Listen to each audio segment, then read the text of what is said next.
Because I know that you guys have both talked about like representation, how we can further that on campus here by spreading out the leadership roles, which makes a lot of sense to me. But I think that would take a lot away from your guys' duties and responsibilities. For example, I know that the president has to be on. I think the student improvement committee. I think you and Kyle were on the committee this year, Maxwell, as far as putting together that improvement plan or whatever.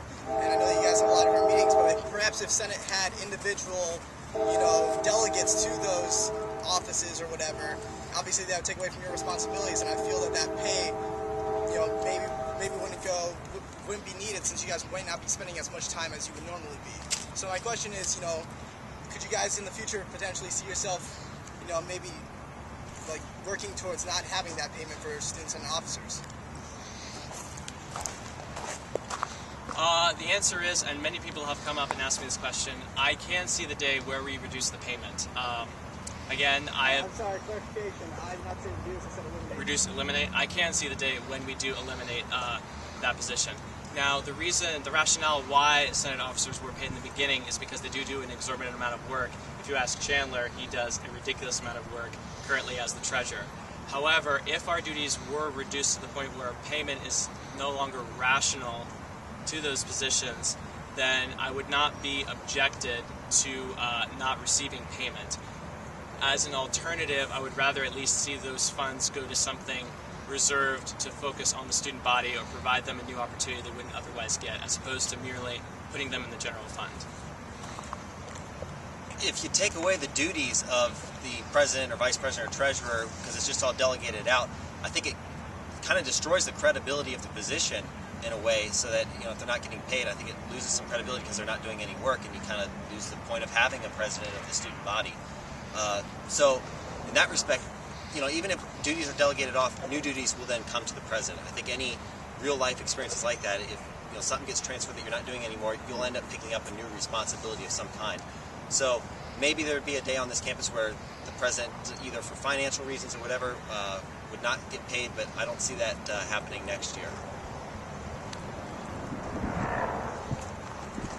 Any other questions? Any last thoughts, Kyle, since you're the current president? Nope. Alex has one. If you were a superhero, what would your ideal superpower be, and who would your arch nemesis name be?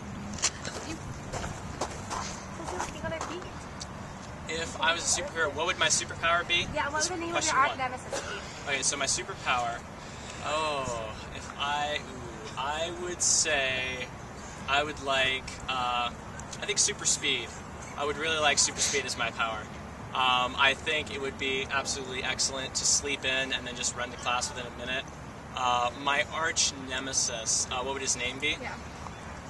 Just like a random name? Yeah, just a cool name.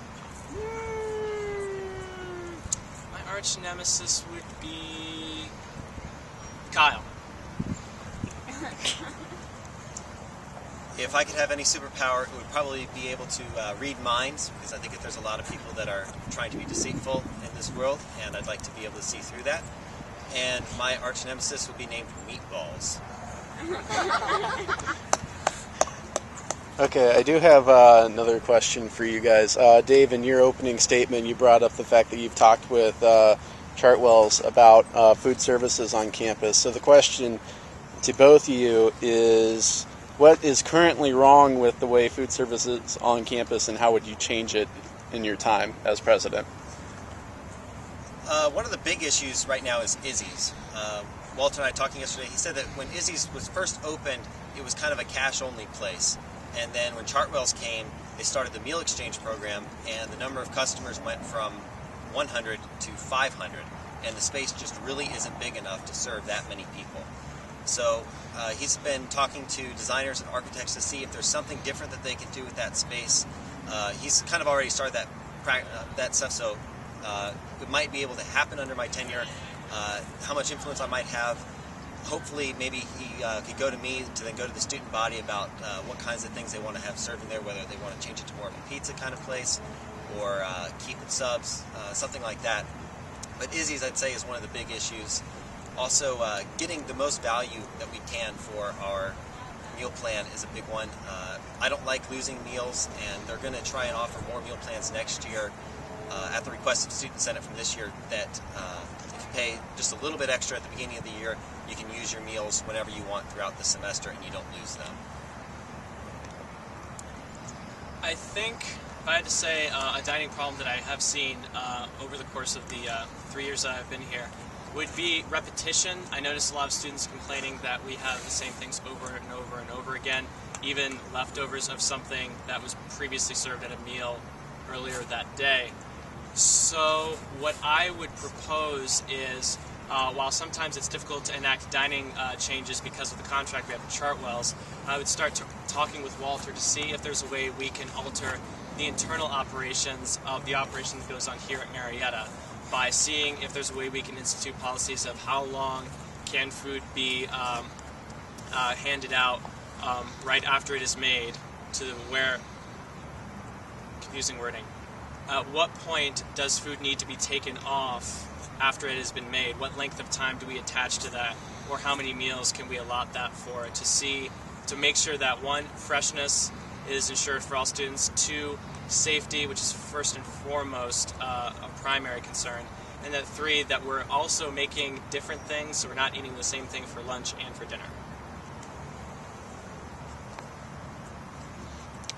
Any other questions? Okay, closing statements. Go ahead. I'd like to thank everybody who is here for coming and anybody who is watching this debate right now. I would greatly appreciate your vote tomorrow and Thursday from 11 to 1 and 5 to 7 outside of Gilman. Marietta is a place that's truly changed me. It's helped me find my career path, where I want to go.